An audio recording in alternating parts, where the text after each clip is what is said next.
Nobody gets disenfranchised. We can make this happen. We can make this happen. Make America reasonable again. I don't know, efficient again. Non-third world banana republic again. That would be nice. So, yeah, I mean, this voting stuff is insane. It is complicated because of federalism. Every state has its own laws. Every state has its own regulations. Do you know why Florida got all the votes done within hours and Pennsylvania hasn't? Well, basically two different, state laws. And it's interesting because everybody is yelling fraud. I think the president is on right now live at a press conference, yelling massive fraud. They're stealing the election from him and so on. But why are all the votes that are in Philadelphia, Pennsylvania right now coming in as Biden votes? Because we knew from the beginning that, and everybody was reporting on this, everybody reported on this, including the Republican Party, including Donald Trump, that the mail-in votes were going to be Democratic. The Democrats were using mail-in votes and Republicans were going to show up at the polls. Well, in Florida, what they do is they start counting the mail-in votes a couple of weeks before the election day. So as they come in, they're counting them. So when they're starting to report results, like Wednesday night, whenever that was, no, it was Tuesday night. Whew, seems like ages ago. Tuesday night, they had all the mail-in vote results ready. And this is why Biden, at the beginning of the night, had a huge lead in Florida. And the Democrats were celebrating. It was like, yeah, we've won this, man. We're taking Florida. And then every 30 minutes, every hour, Trump votes came in, more came in. Why? Because those are the votes that are actually being cast during the day. And by huge leaps and bounds, suddenly Florida turned from blue to red, and the red got darker in a sense that his margins grew. Right? So in Florida, you got the mail-in votes counted first, then the day of the voting. Now in Pennsylvania, they're not allowed to start counting the mail-in votes until the election is over, until the in-person voting is over.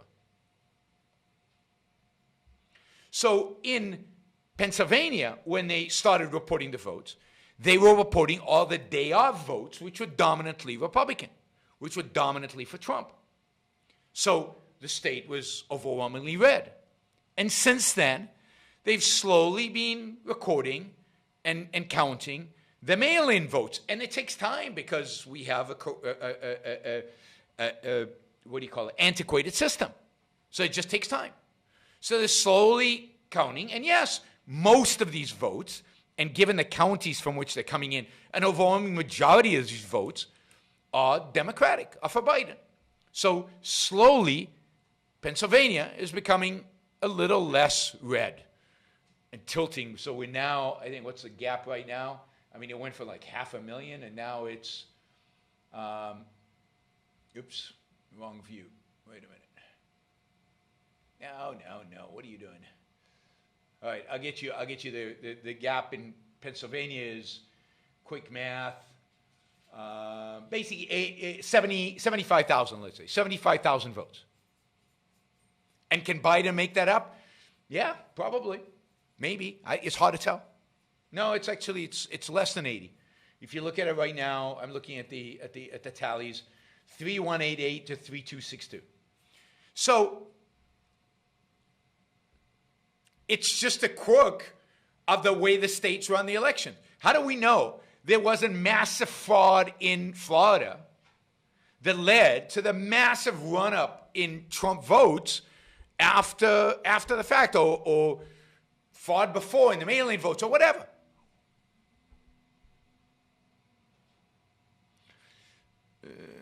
Bashingen says, he says, paper voting leaves paper trail, e-voting could be hacked. Yeah, but that's why I'm saying blockchain. My understanding is you could create a secure network. I mean, isn't that what crypto is? I mean, isn't the whole idea of Bitcoin that you can move money around and it's completely secure and it can't be hacked? I don't know. This is beyond my pay grade. But don't you think that we could build a system if we left it to our best entrepreneurs? Ian says, not with blockchain. Fine, I don't care. But just fix this disaster. It should be easy to vote. Stefan asks, any chance there was being tampering with elections? Of course. There's always tampering with elections. I mean, again, I'm a cynic when it comes to government and elections and political parties. I mean, everything from my understanding is that the reason JFK won is because the Daily family delivered votes of dead people in Illinois that tipped the balance in 1960 against Richard Nixon and for JFK. So is there fraud out there? Yes. Is it only Democrats? No. Why would you think that? What is there in the world to suggest that only Democrats would do this? I mean, I'm talking about local operatives. Now, I'm not talking about a grand scheme. Is there a grand scheme? No. Couldn't get away with it. But no, the Trump administration is suing. We have a rule of law in this country. We have courts. We have judges, many of which were appointed by Trump.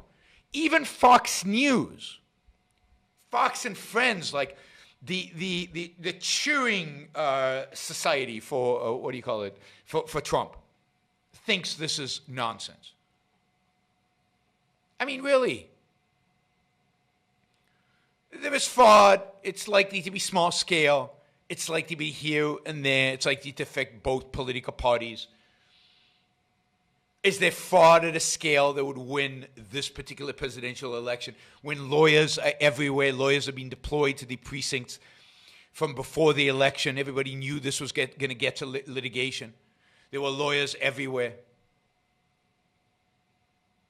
Where would there be fraud if the lawyers are looking over everybody's shoulder? And the lawsuits are coming, and some of the lawsuits have already been thrown out. Some of the lawsuits are still coming. I just read that the Trump administration is suing Nevada for fraud. All right, let's see. My guess is, educated guess, there's going to be none of it. None of it's going to be provable.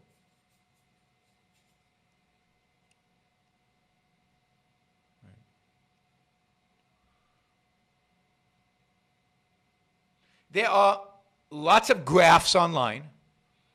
There are lots of images online. There are lots of numbers being reported online. Before you believe any of them, verify them.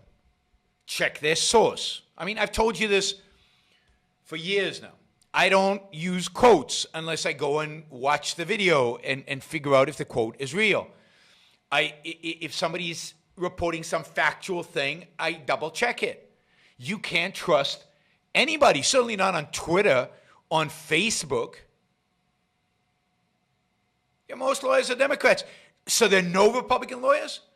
I mean, the Republican Party didn't send lawyers to all the polling places? Really? I mean, are they that incompetent? Weren't they talking about 2 weeks, 3 weeks, 2 months ago that the Republican Party was going to send lawyers to all these polling places? Of course they sent lawyers, Republican lawyers. I mean, the Republican Party is not going to hire Democratic lawyers. Really? People, slow down. Think it through. Check your sources. Verify the evidence.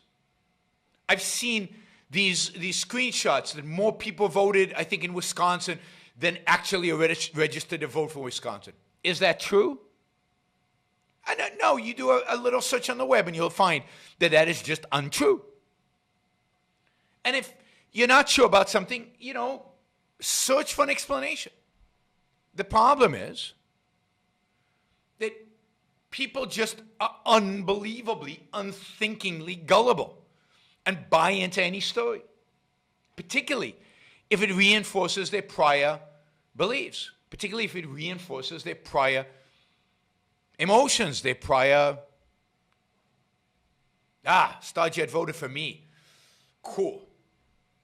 Cool. Just, I mean, the reason I have been so anti-Trump all these years is because exactly what's going on tonight. He is a president who, before he ran for president, was a conspiracy theorist. Remember the birth of conspiracy?